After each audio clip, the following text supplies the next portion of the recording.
మాట్లాడినటువంటి విషయాలందరినీ గుర్తు చేస్తూ ఉంటే దయ్యాలంతా కూడా వేదాలు వదిలించినట్టుగా ఉంది.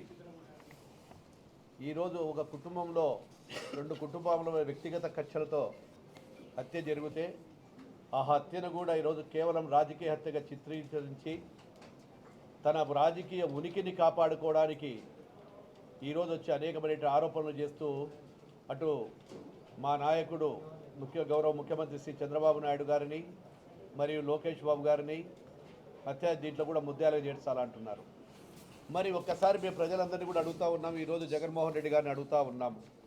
రాష్ట్రంలో జరిగిన మొత్తం 2686 హత్యలు జరిగినాయి ఈ యొక్క 5 ఏళ్ల కాలంలో. ఈ 2686 హత్యలలో మీకు ముద్దాయిలుగా చేయాలని కూడా మేము కూడా డిమాండ్ చేస్తూ ఉన్నాము.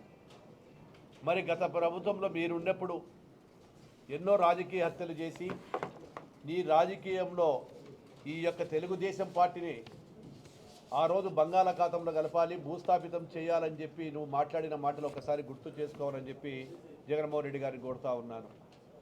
కేవలం ఆ రోజు మీరు అన్నారు మళ్ళీ వైనాట్ 175 అని చెప్పినప్పుడు ప్రజలు కేవలం 11 మందికే మీకు పెట్టి ఈరోజు ప్రజలు బుద్ధి చెప్పిన తర్వాత కూడా కేవలం 60 రోజులు కూడా కాలే, 60-65 రోజుల్లోనే ఎక్కడో జరిగినటువంటి 36 హత్యలు జరిగినాయని చెప్పారు మీరు. మరి మా నాయకుడు అసెంబ్లీ సాక్షిగా సవాలు విసిరినాము. ఎక్కడ ఎవరు హత్యలు జరిగాయో పేర్లు లిస్ట్ ఇవ్వమంటే జవాబు చెప్పలేకుండా అసెంబ్లీకే రాకుండా పారిపోయినటువంటి మీరు, మీకు ఒక రాజకీయ మాజీ ముఖ్యమంత్రికి కూడా అనర్హుడు అని చెప్పి చెప్తా ఉన్నా.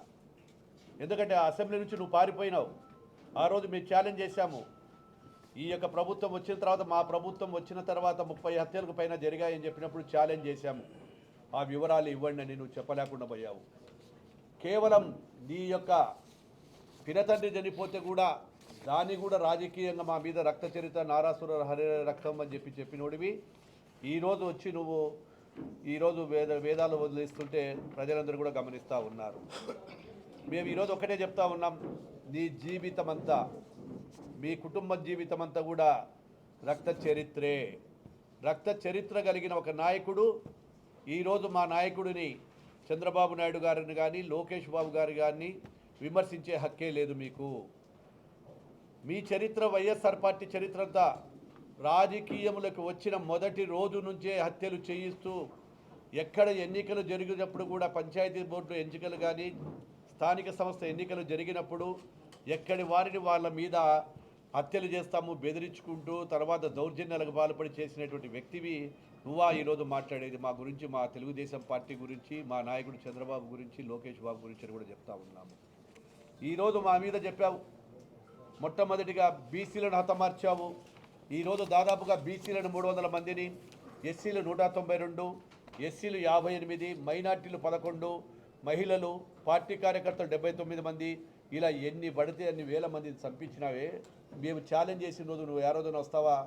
ఈరోజు మేము అడిగే నీ యొక్క ఛాలెంజ్ ఎప్పటికైనా మేము స్వీకరిస్తాం. మేము ఇన్ని హత్యలు జరిగినాయి.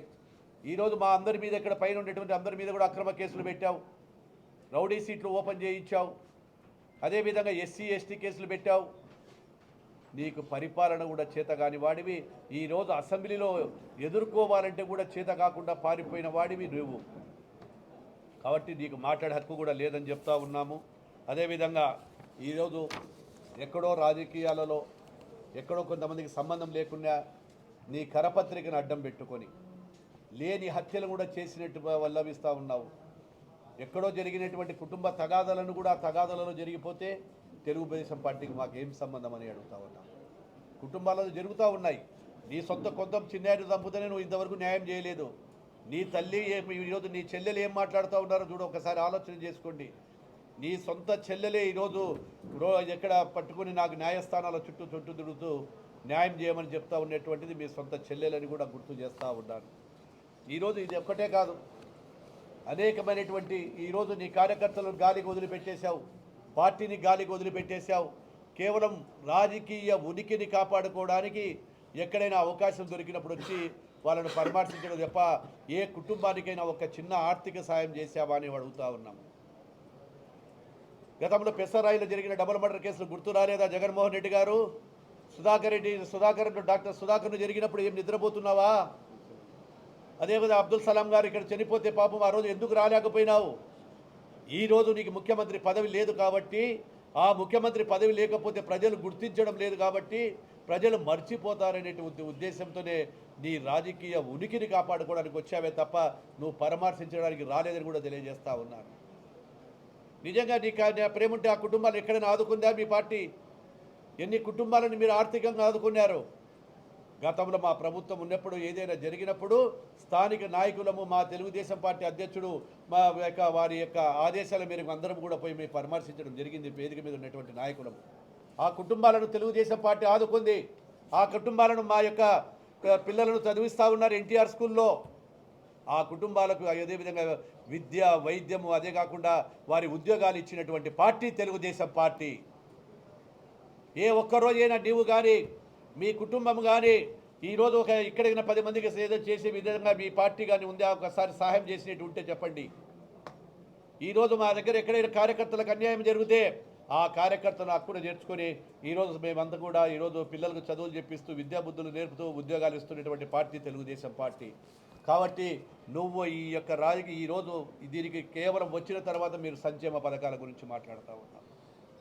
సంక్షేమ పథకాలు ఆ రోజు ఏదైతే మాట చెప్పామో చెప్పిన మాట ప్రకారము 7,000 రూపాయలు మొట్టమొదటి నెలలు ఇవ్వడం జరిగింది. 1వ తారీఖున జీతాలు ఇస్తూ ఉన్నాము. అదేవిధంగా ఈరోజు మళ్ళీ 2వ నెల కూడా ఈరోజు పింఛన్లందరం కూడా ఇంటింటికి వెళ్ళి మేము శాసనసభ్యులతో కూడా మా ముఖ్యమంత్రి గారు ఇవ్వడం జరుగుతూ ఉంది. ఎక్కడ కూడా అవకతవకలు లేకుండా కేవలం 60 రోజులు కాంతోనికి అమ్మఒడి అని చెప్తున్నావు. ఖచ్చితంగా ఏదైతే మా మేనిఫెస్టోలో ఉందో నీకంటే నీతి నిజాయితీగా నీకు అర్హులైన ప్రతి ఒక్కరికి కూడా సంక్షేమ పథకాలు ఇచ్చేది తెలుగుదేశం పార్టీ. ఏదైతే ఆ రోజు మాట చెప్పినామో మాట ఇచ్చిన ప్రకారం ప్రతి సంక్షేమ పథకాన్ని కూడా ప్రజలకు తెలియజేస్తామని చెప్పి తెలియజేసుకుంటూ ఈరోజు నీకు నైతికంగా మాట్లాడే హక్కు లేదని కూడా తెలియజేసుకుంటా ఉన్నాను. నమస్కారం.